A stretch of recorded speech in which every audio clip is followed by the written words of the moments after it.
Good evening, everybody. Welcome along to this edition of SportsView on learmedia.tv. Press the red button on the right-hand side to subscribe to our channel, and we'd appreciate it. It's Monday, the 29th of January, and we're just gone past 8 o'clock here. We're on the air at Greenwich Mean Time, where the last of the FA Cup fourth-round matches are taking place as we're on air. Blackburn Rovers and Wrexham. Good evening, Derwynne. Hey, Pat. Hey, Joe. Good evening. Good evening, Joe, and welcome again. Thank you. We're going to, I suppose, start off. Well, it was all the FA Cup over the weekend, and most of the matches played were in the FA Cup. And I think there's a bit. I liked the atmosphere around most of the matches. I liked the positivity. I thought it was a bit more upbeat about the cup this year than previous years. That was just the way I look across a lot of the matches. And of course, Luton Town are into the next round, which is the most important result of the whole lot. Well, of course it is. And for their sins, Luton Town, they're at home at the next round anyway, and I don't see many problems there. They'll just have Man City at home, so that'll be the next round of the cup for Luton. But a stroll in the park for them. Yeah. Anyway, Wolves and Liverpool and Man United, Luton, Maidstone, Leicester City, Brighton and Newcastle all won. And as I said, we have Blackburn Rovers and Wrexham tonight to go into the hat. And the winners of Blackburn Rovers and I have the draw there in front of me. Wrexham. Yeah. We'll be playing Newcastle at home. Either of those teams win tonight if they'll win. They have a home draw against Newcastle. Anyway, as I said, overshadowing the soccer stories is the fact that Jurgen Klopp has announced he's stepping down as manager of Liverpool after 9 years in charge. Joe, what do you think of that when you heard the news? To be honest, I wasn't too shocked by it. Yeah. I think, I felt for a while he was, that he was looking jaded, especially last year. And then to find out, that his wife convinced him to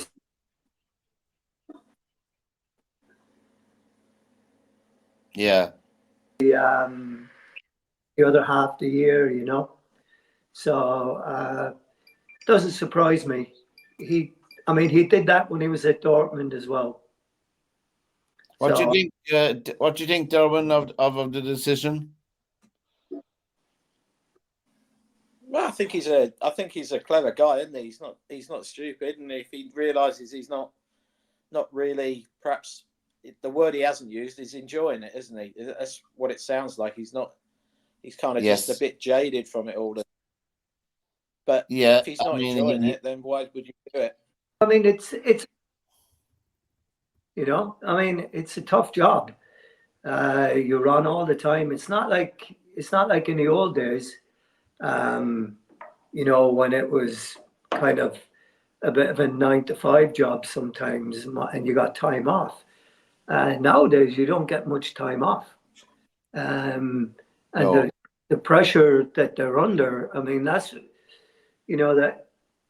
That's the thing that makes you look at the likes of Sir Alex Ferguson that went for 27 years or something. And Arsene Wenger, however long he went at Arsenal, makes you wonder how these guys managed to pull it off amongst all of that.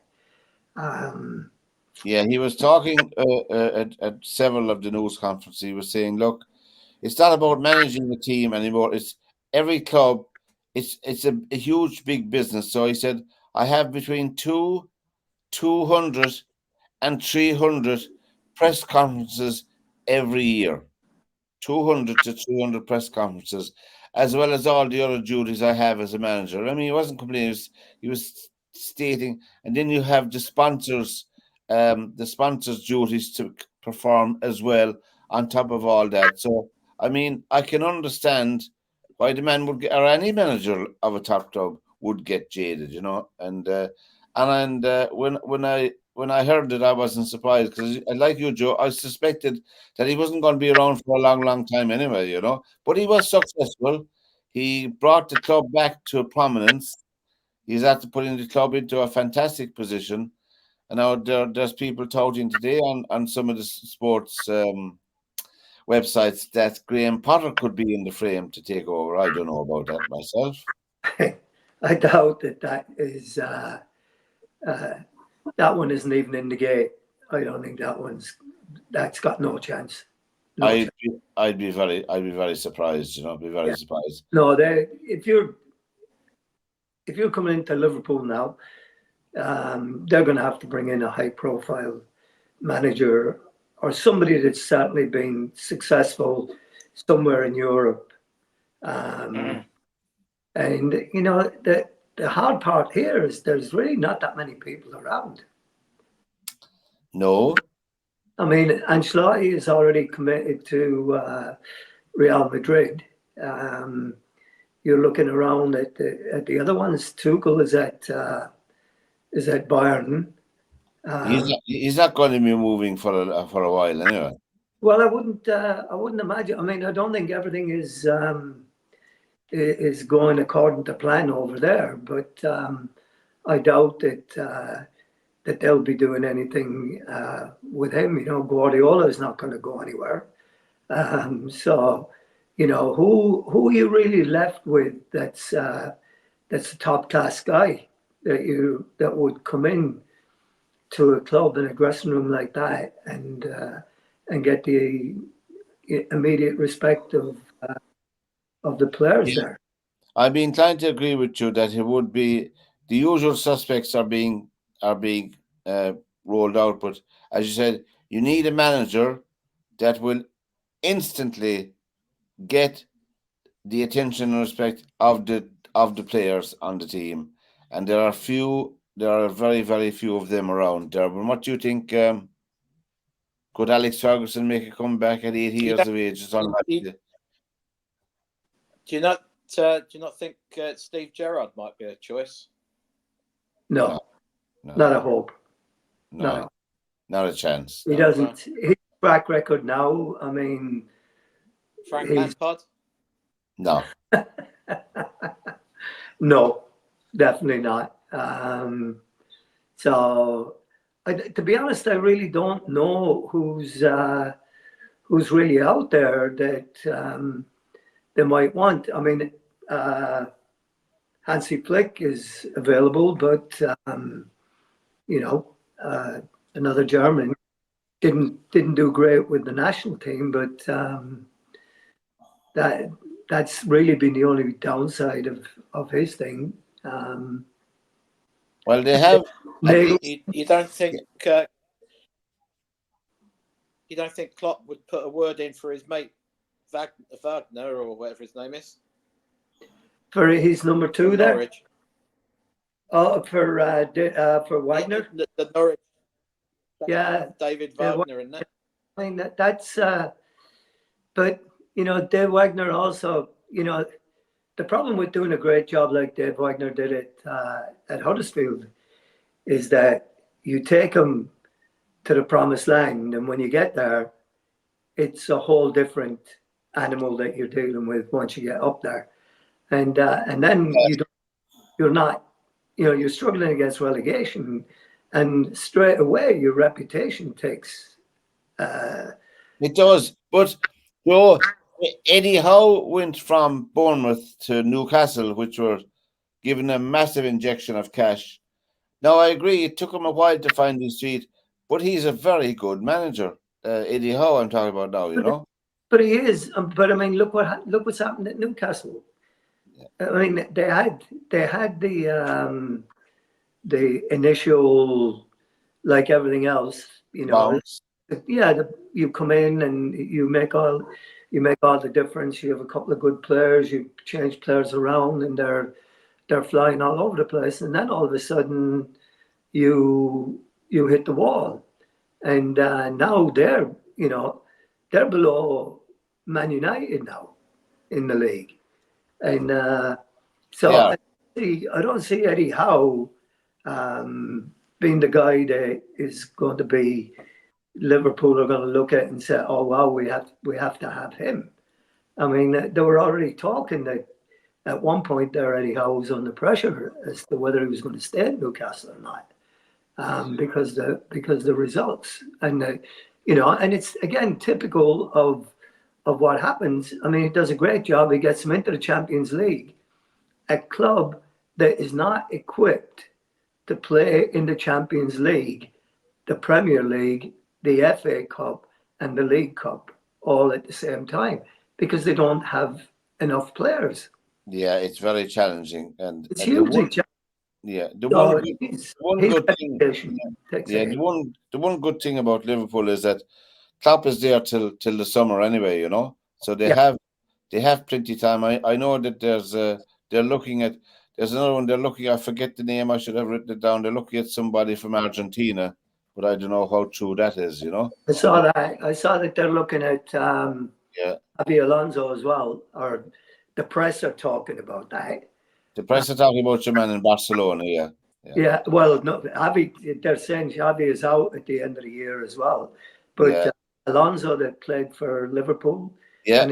and Well, he know the club anyway. he's at Bayer Leverkusen now and doing very well there. So, Yeah, he know but the club. is Yeah, would he want to move at that stage and take the job? I mean, it's all great being an ex-Liverpool player and coming in and knowing the club.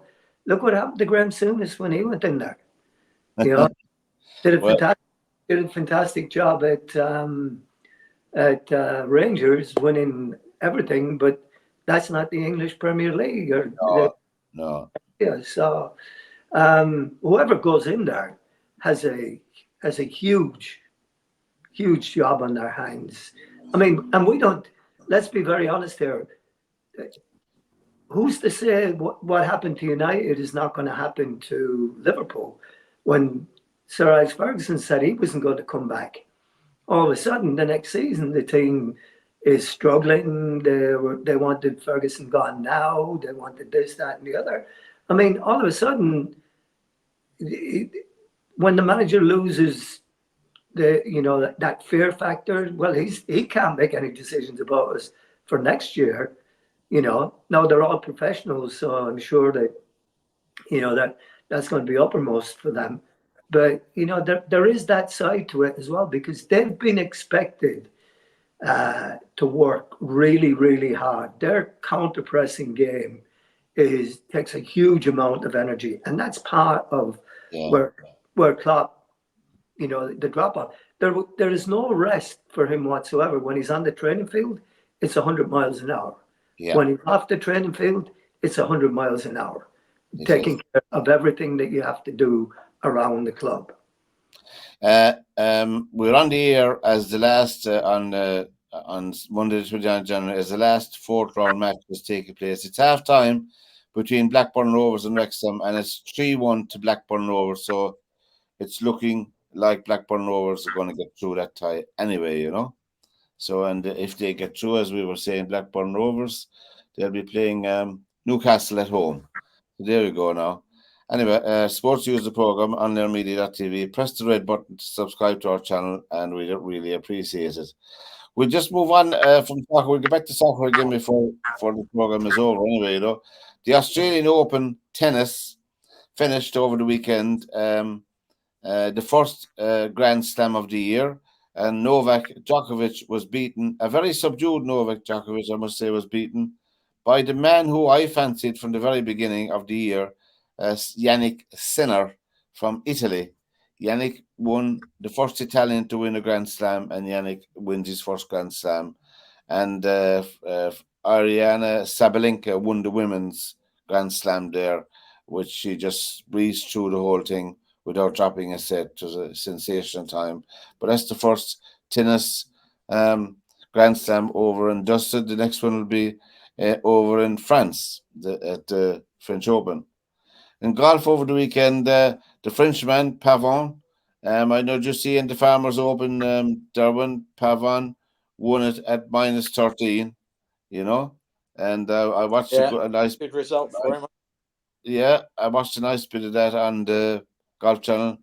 And Shane Lowry had an albatross on one hole and a birdie in another hole, but Shane finished at minus 6.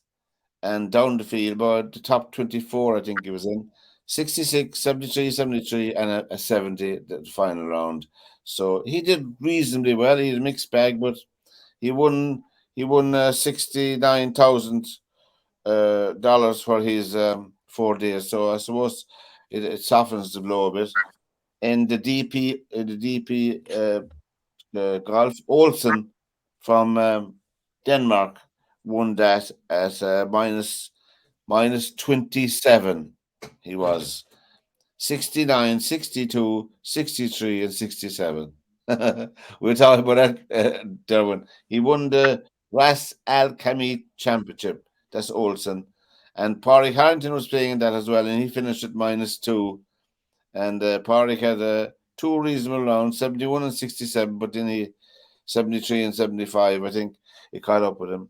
And one of the LPGA then had the Drive On Golf Championship, which Nelly Corda, I was watching that late last night. Nelly Corda came from behind to finish level with Lydia Ko, one of my favorite lady golfers. But Nelly Corda, nice to see her back winning. She had a birdie and an albatross. She had a birdie, two birdies. She finished the last two holes, and then she won in the second hole playoff. That's Nelly Corda. Leona Maguire from Cavan was playing as well now, but she finished well down the field at even par. So we were talking about Live Golf. We know that Live Golf will be starting soon, and what's his name? Adrian Maronk, who was one golfer of the year in Europe from Poland. He didn't get into the Ryder Cup team. He's gone over to Live, and so is Till Hatton. I noticed my son had a hat from the last Irish Open signed by him. He has it at home hanging up on his wall, signed by Till Hatton. But he's gone over to Live, and there's rumours about like Victor Hovland. I think would be a massive loss to the PGA Tour.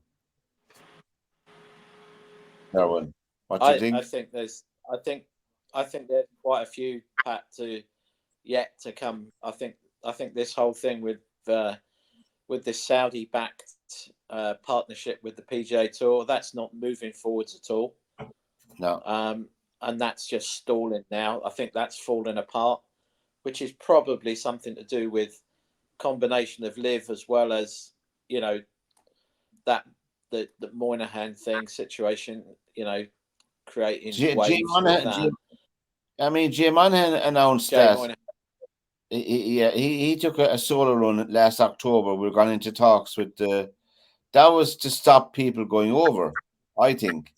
I don't think he was serious about having any meaningful, serious talks. I think I think you'll find there's a bit more to it than just to stop players going over. They haven't got the clout to stop players going over. I mean, it's kind of half backed by the same fund.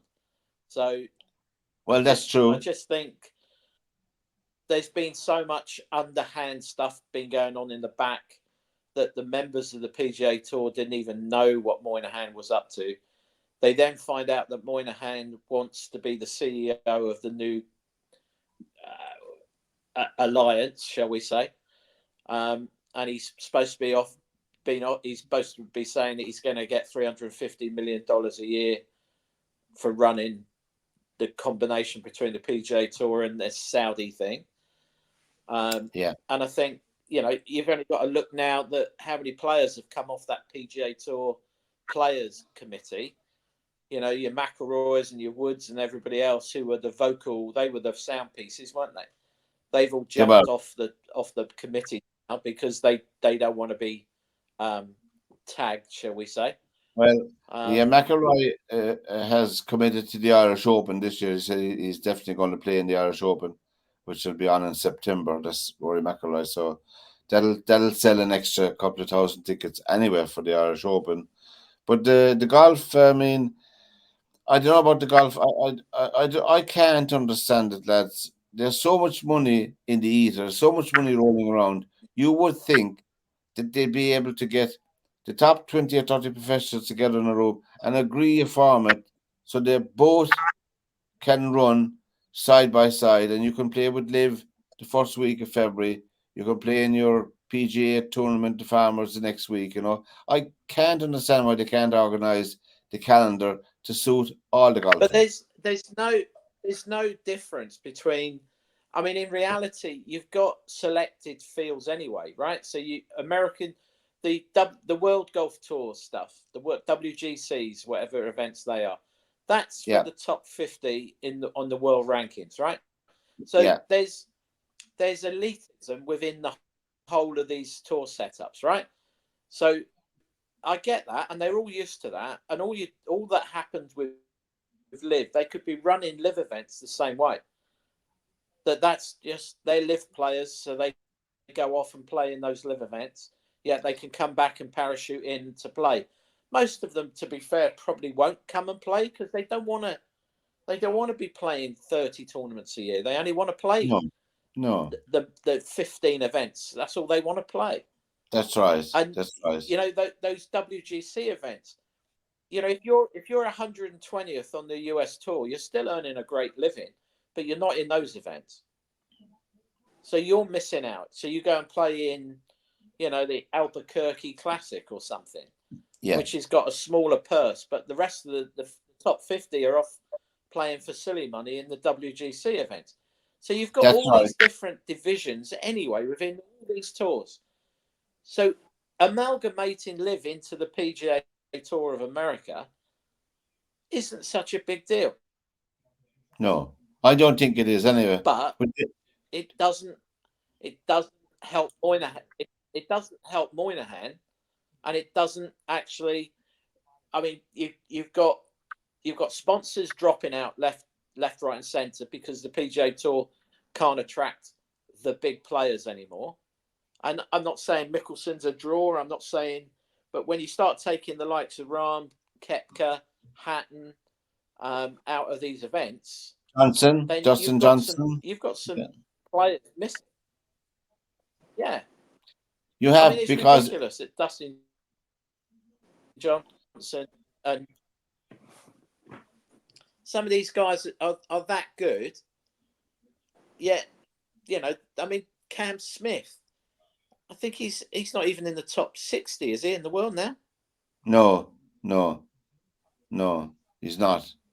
Some of them are gone out beyond, but that's another problem. That the OPGR, the points, they're controlled by one person or two people, which is mad, completely mad. The points structure in golf is. But there's so much more politics involved in this than we know.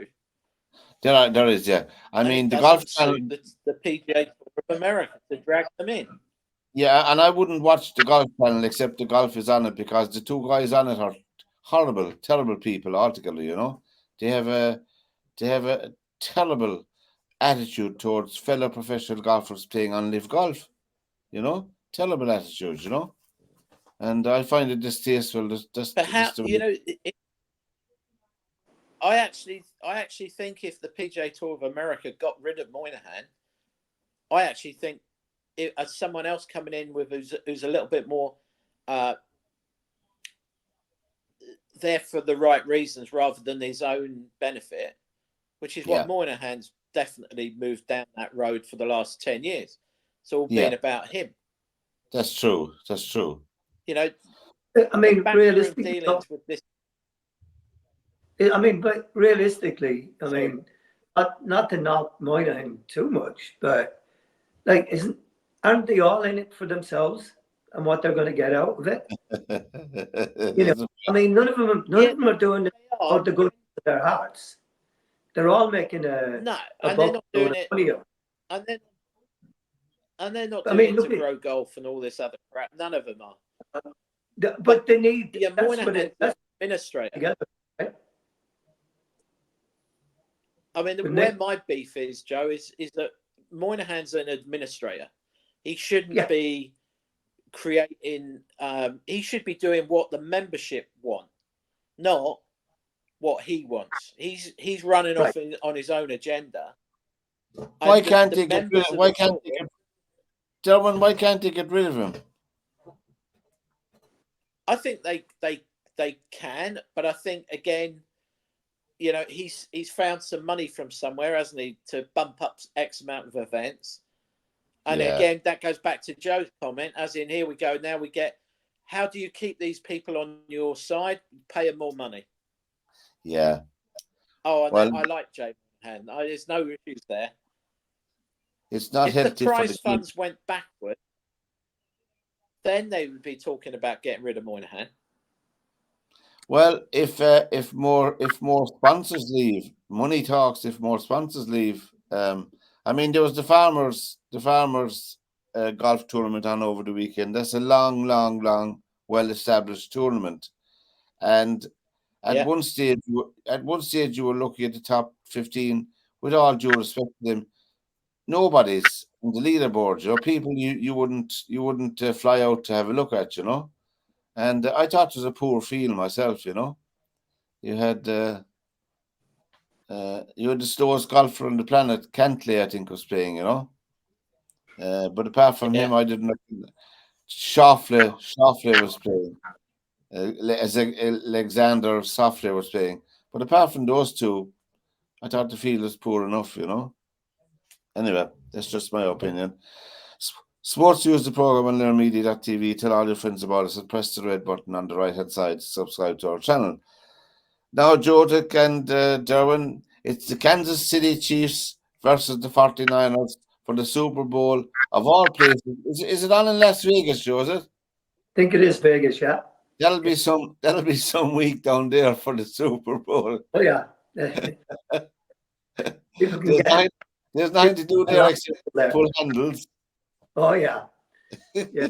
No, Vegas is really making a push to be the sports capital of the US. Yeah. They're pushing hard. They've got a hockey team, professional hockey team, the Knights. They've got the Raiders in the NFL. They're looking. I think they're looking to get an NBA team in there. They're looking to get an MLS team in there for soccer. So they're making a real push. A lot of big events. They're getting into Vegas. So it's going to be really, really, really interesting to. I didn't look, Joe. I forgot to look up the capacity of the stadium for the Super Bowl. You know, like those stadiums, most of them are probably between 70 to 90,000. All right. They're big stadiums. I must admit that the two semi-finals were very good games. Yes, they were. I thought they were very. They're normally can be a damn good, but there were two more excellent games. I must say, you know, it turned me as to a fan of American football.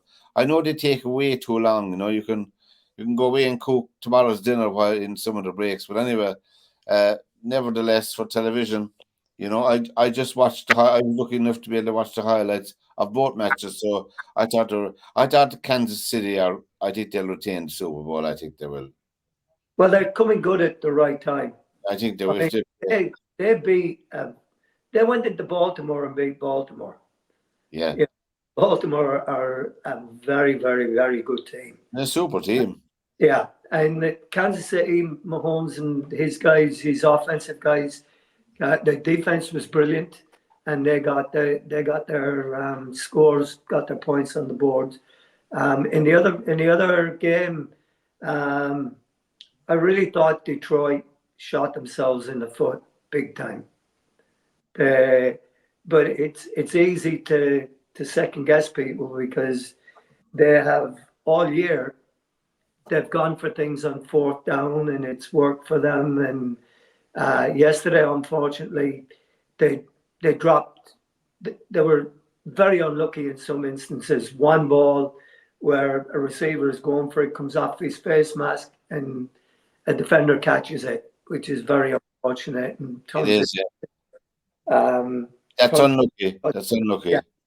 So they were really unfortunate in some ways, but you know, San Francisco are a good team. You know, they've been very solid all year long. They've got a good quarterback. They've got a good receiving core and running back as well. So it's going to be. I think it's going to be a very entertaining Super Bowl.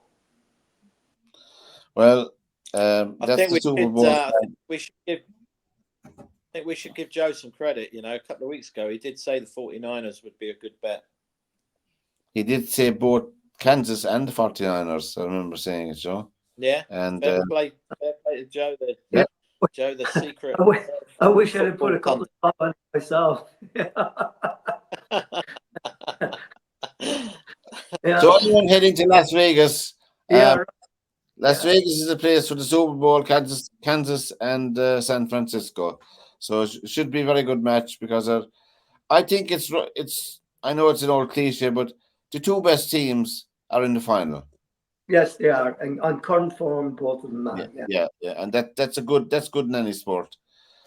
Rugby, we mustn't leave the ladies out. Rugby union, women's sevens. The Irish women's sevens team made history in down under. They beat Australia in the final in the sevens tournament down there. The first Irish team ever to win a sevens tournament.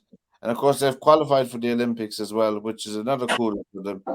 The men's sevens in their tournament won the bronze medal, and they beat Fiji. They beat Fiji for the third place playoff. And the Irish women beat Great Britain in the semi-final before they beat Australia in the final. So they did very well over the weekend. And well done, ladies, and congratulations. You know, there's loads of ads running on Irish television media here. They're saying break the glass wall and fill up all the venues to go and watch ladies sports, you know. But I think, well, people will have to be excited to watch ladies sports and go to see them. Oh, well, when I ask you, do you know, I don't really want to put you on the spot, how well is the Women's Super League supported in Britain in soccer? You know?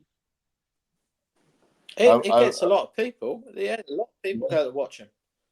Yeah. I think the recent game with Chelsea ladies, I think they filled Stamford Bridge. That's excellent. That's very good to hear. Yeah. You know? But they're playing at I saw Arsenal. They get a lot. Arsenal and forget who they're playing. Arsenal and I think just Liverpool anyway, or Man United, just 50 or 60,000 at it, you know, which is really, really fantastic, you know. Of course, I'd be biased for Arsenal because our own star is playing with them. That's Katie McCabe. She's playing in the left back for them, so she's doing very well for years anyway. So we're just talking about the ladies, the Women's Super League in England, Joe, WSL.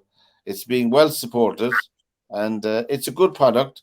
They show highlights once a week on BBC, which is good to see, you know.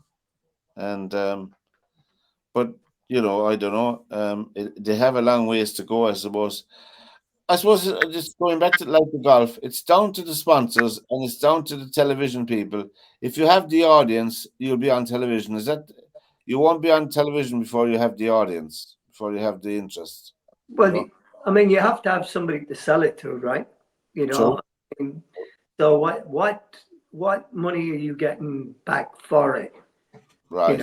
You know, is a question, and that's it. I mean, so you know, I mean, every sport has to grow into their niche in any country. I mean, like in the US, you had basketball, you had football, you had college sports, you have the NHL, National Hockey League, and then soccer had to find its own way along there in that one. The same as in women's soccer over here as well. They're having to find their own niche in this as well. And they're well established in America.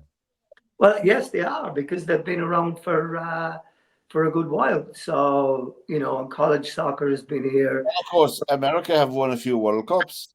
Yes, they have. Yes, they have. And they've won the Olympics.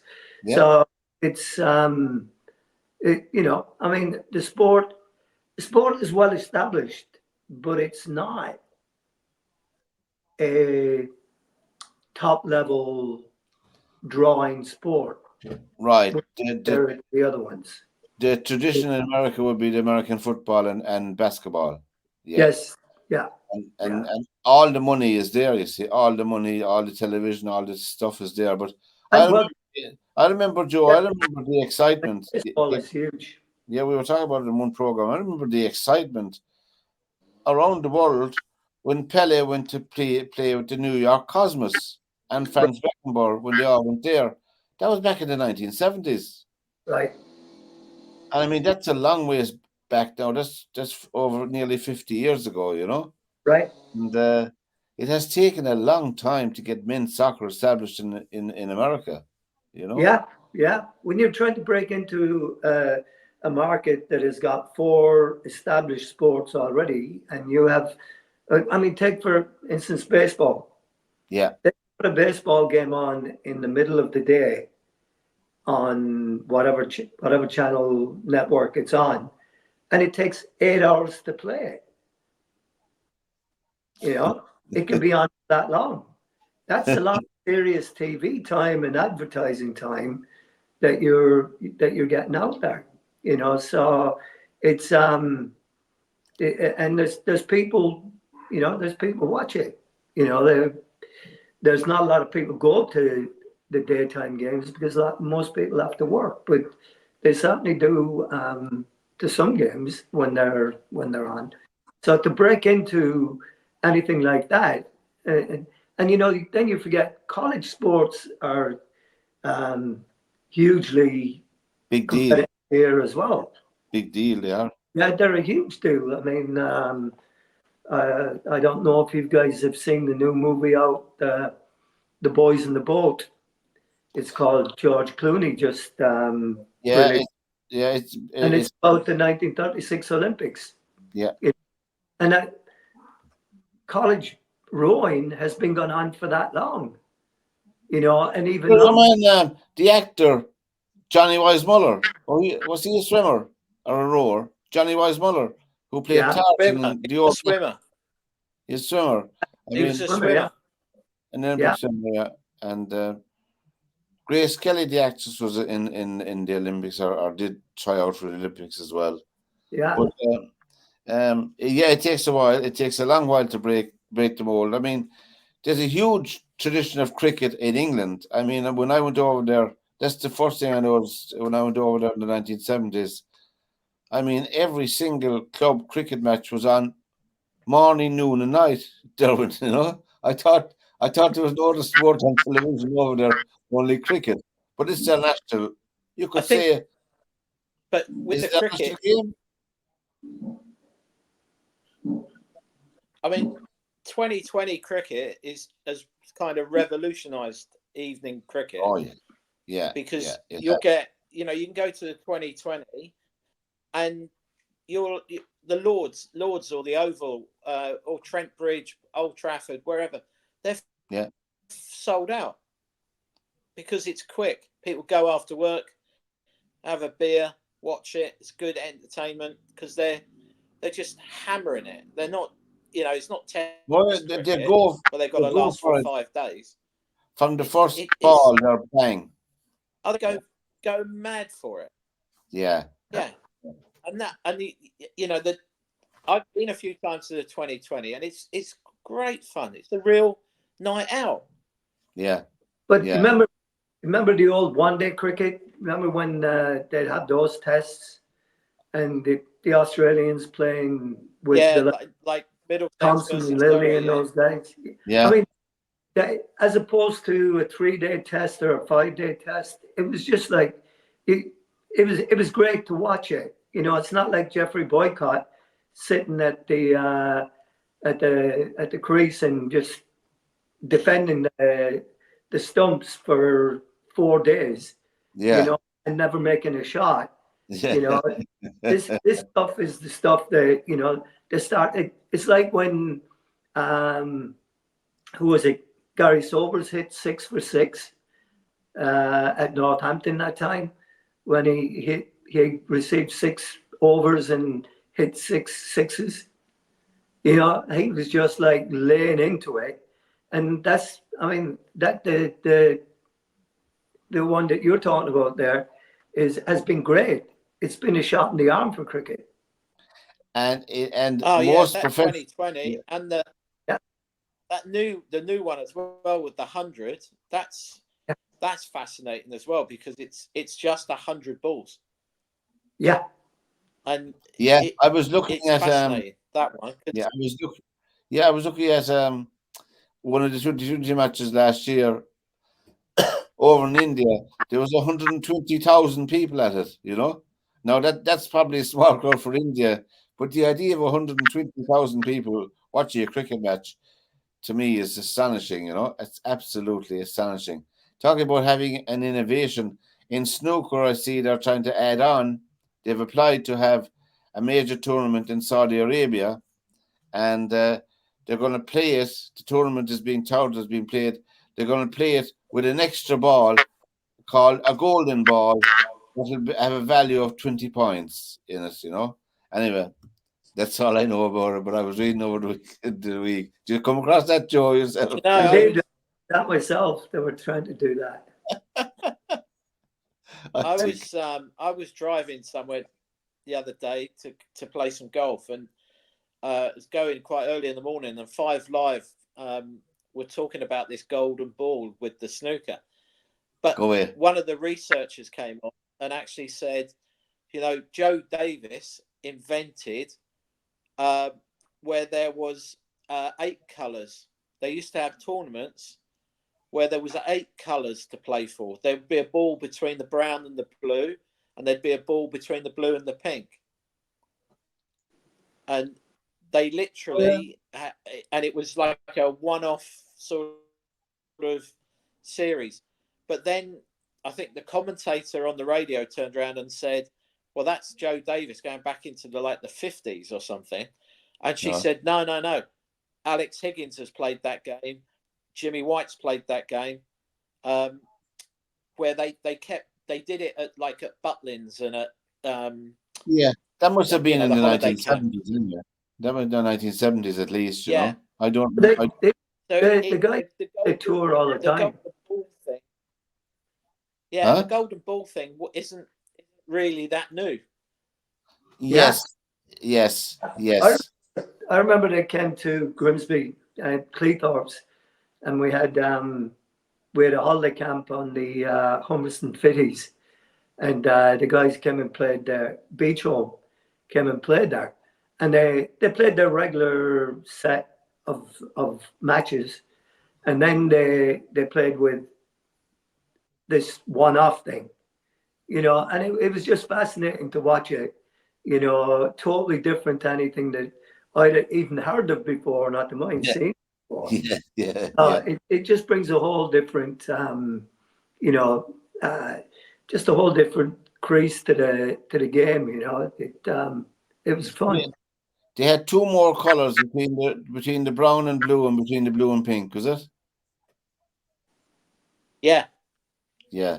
Oh, yeah, they had like a purple and a an orange or whatever.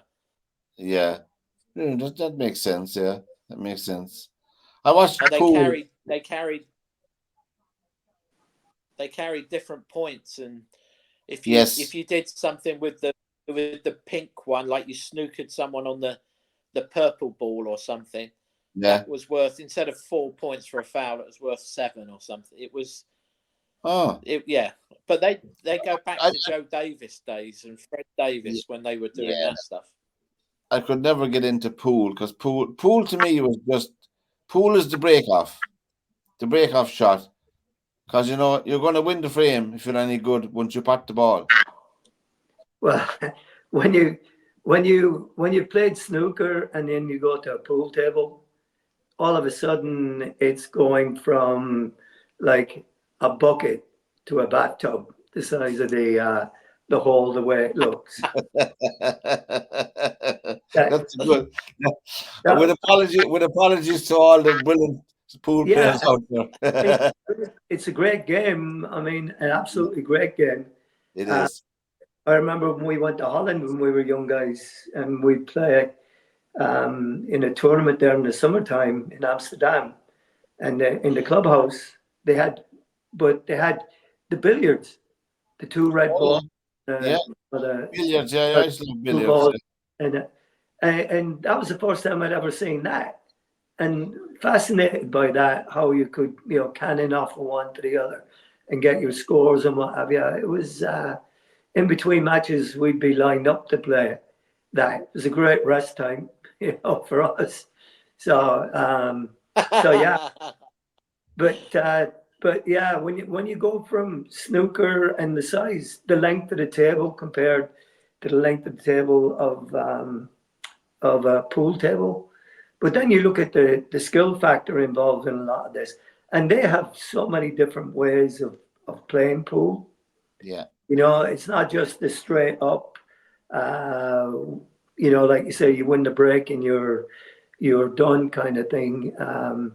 There are just so many different games that they have out there, like cutthroat and what have you.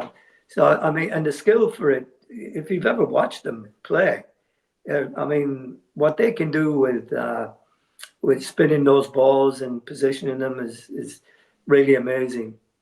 Billiards is a game of geography, or a game of not geography, a game of mathematics with the angles you play. I came across it in 1973 in a social club in London when I was working there, and got to see the good players playing it.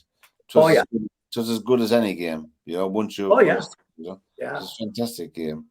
But snooker is where the table game is probably top of the pile, and uh, anyway, sports use the program on unlimited.tv. Press the red button on the right hand side. Now, there was a boxer from Limerick boxing Saturday night. To me, he's the best professional boxer I have seen in my lifetime, one of the best in Ireland. Paddy Donovan, he's down here from Limerick. He's boxing at welterweight. He was just in his 12th fight, and he was just sensational. There's no other word for it. He's just such a fantastic fighter.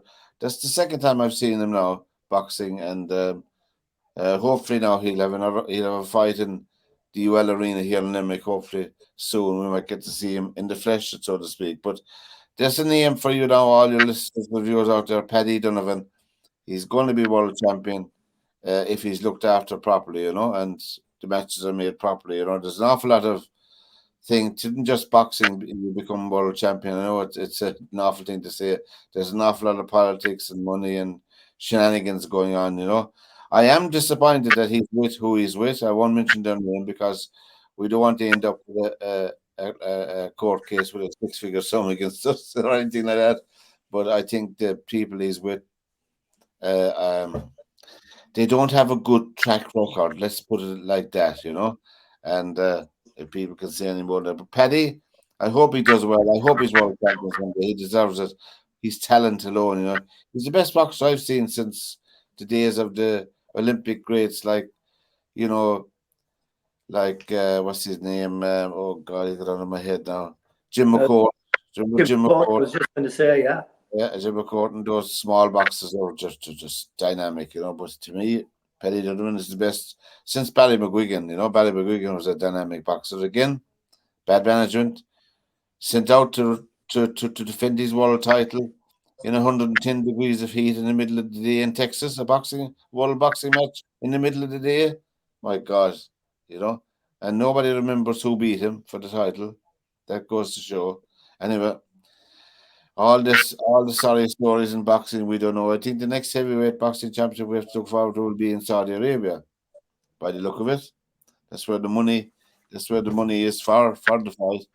But I think Blackburn are on their way in the fourth round of the cup, and we just checked the score again. It's the last of the fourth round between Blackburn Rovers and Wrexham, and it's going on. Well, there's 70 minutes gone on the clock, and now it's 4-1 Blackburn Rovers. So looks like they'll be at home to Newcastle in the next round of the cup. So the Blackburn Rovers. Hard luck at Wrexham. A bridge too far. A bridge too far. Yeah, unfortunately for them. Before we finish up, lads, let's get back to Liverpool. Will this have much of effect on the rest of the season for Liverpool? It's unusual to make an announcement to leave on the season that you're halfway through. I think it's very, very poor management on their part as a club. I don't know. Well, that's what I was talking about earlier on. You just never know. I mean, like we were talking about the kick-on effect when you get somebody new coming in the door, then you get the boost from it. But you can have the other side of it as well, like I said earlier. But it's going to be really interesting. I mean, because we got City now that are hitting their stride. Yeah. They've got De Bruyne coming back. They've got a couple of other guys coming back. And I mean, getting somebody like De Bruyne is getting a world-class player back into your squad. Like you've just bought somebody new. So that in itself is going to be interesting. We have another problem in soccer here, Joe, in Ireland, that Lee Carsley turned down the job as manager for the Republic of Ireland. That's Lee Carsley. Yeah. Yeah. Now, Roy Keane has expressed an interest in the job, a serious interest in the job. We don't know where that would go. I don't know where that would go. I think he'd be quite capable of doing the job myself, Yeah, but Pat, it all depends on what the FAI want. Yeah. The reason that they went for Lee Carsley is that they want a young, dynamic coach in the mold of Gareth Southgate that will be hands-on with most of it from the national team down through the age groups down to the very bottom of it, because you have to somehow have the pyramid effect that's going to get to the national team at the end of it. And in Ireland, we don't seem to have that cohesion between the bottom and all the way to the top. It's still very much. I mean, there's a ton of soccer players around the country, but they still don't seem to be getting the recognition at international level that some of the people from Dublin and what have you get. There's no doubt this has been going on. You're dead right for years and years. I mean, there are talented players who can step up to international level, but the latest name in that's being touted around here in Ireland for the manager of the Republic is Gus Pyatt, although he has denied it that he has been approached. But he before the Greece game, he said he would like to manage the Republic of Ireland. So he threw his hat in the ring without throwing his hat in the ring. If you my point, a few weeks ago, Roy Keane, I think, is very capable of doing the job, without a doubt. But I'm not sure that he wants to do that anymore. I think he likes what he's doing with the TV. He does so, but the international manager would suit him more so than a club manager. Yes, it would. Yes, it would. Because I think he has a temperament for it. Remember, he was very effective as assistant manager to Martin O'Neill. Now, Martin O'Neill was the old soldier with the level head in him, and it was a good mixture. Yeah, but even at that, though, he managed to fall out with John Walters and Harry Arthur, some of the senior players. I know. It's very, very difficult to be confrontational in that situation. Yeah. I mean, you watched the Beckham documentary, and Glenn Hoddle did the Beckham there, hung him out to dry after the race in Argentina. Yeah. You just can't do that to players. No. You've got to have players on your side, and what you say to them behind closed doors stays there. It's got nothing to do with anybody else. No. But you start getting into it with public spats and with players and what have you. Now you're undermining the whole process of the whole thing, and I just don't. As much as I like and admire Roy, I think we have bigger problems that we have to solve first before we get the management team in place. But they see the problem with the FAI now, and it's problem with our soccer is they need a management place fairly quickly. Yeah. Just two international friendlies coming up, and then 2 competitive games. Right. So I mean, all the preparation for those. Derwynne, have you anybody over there you could send our way from London that might be interested in the job? What do you think yourself? Neil Lennon. Oh God, yeah. Oh, yeah. God. I mean, there's another one. So another person in the mold of Roy, similar. Maybe Lenny's had his things as well, where he's got into his little thing. Yeah. So it's just, I mean, but the question is, does the FAI have the money for it now? Well, I mean, they do, and then they'd be hoping a sponsor might come in to sponsor some of the salary. I don't know, it happened before, so we don't know. Hasn't your man Dennis O'Brien taken away his largesse contribution? His largesse, yeah. But so you never know. But people looking for opportunities. But Neil Lennon, I think, would be a backward step for the Republic of Ireland. I mean, it's to be on the other side of it, you could also say the same thing about Roy. I mean, Roy has a lot of baggage, not only just Saipan. Roy is operated at a totally higher level than Neil Lennon ever did.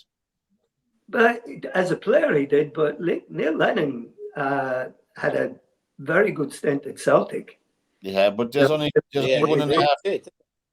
Yeah, but there's only 1.5 teams in Scotland. Joe, you could do a good job with Celtic yourself.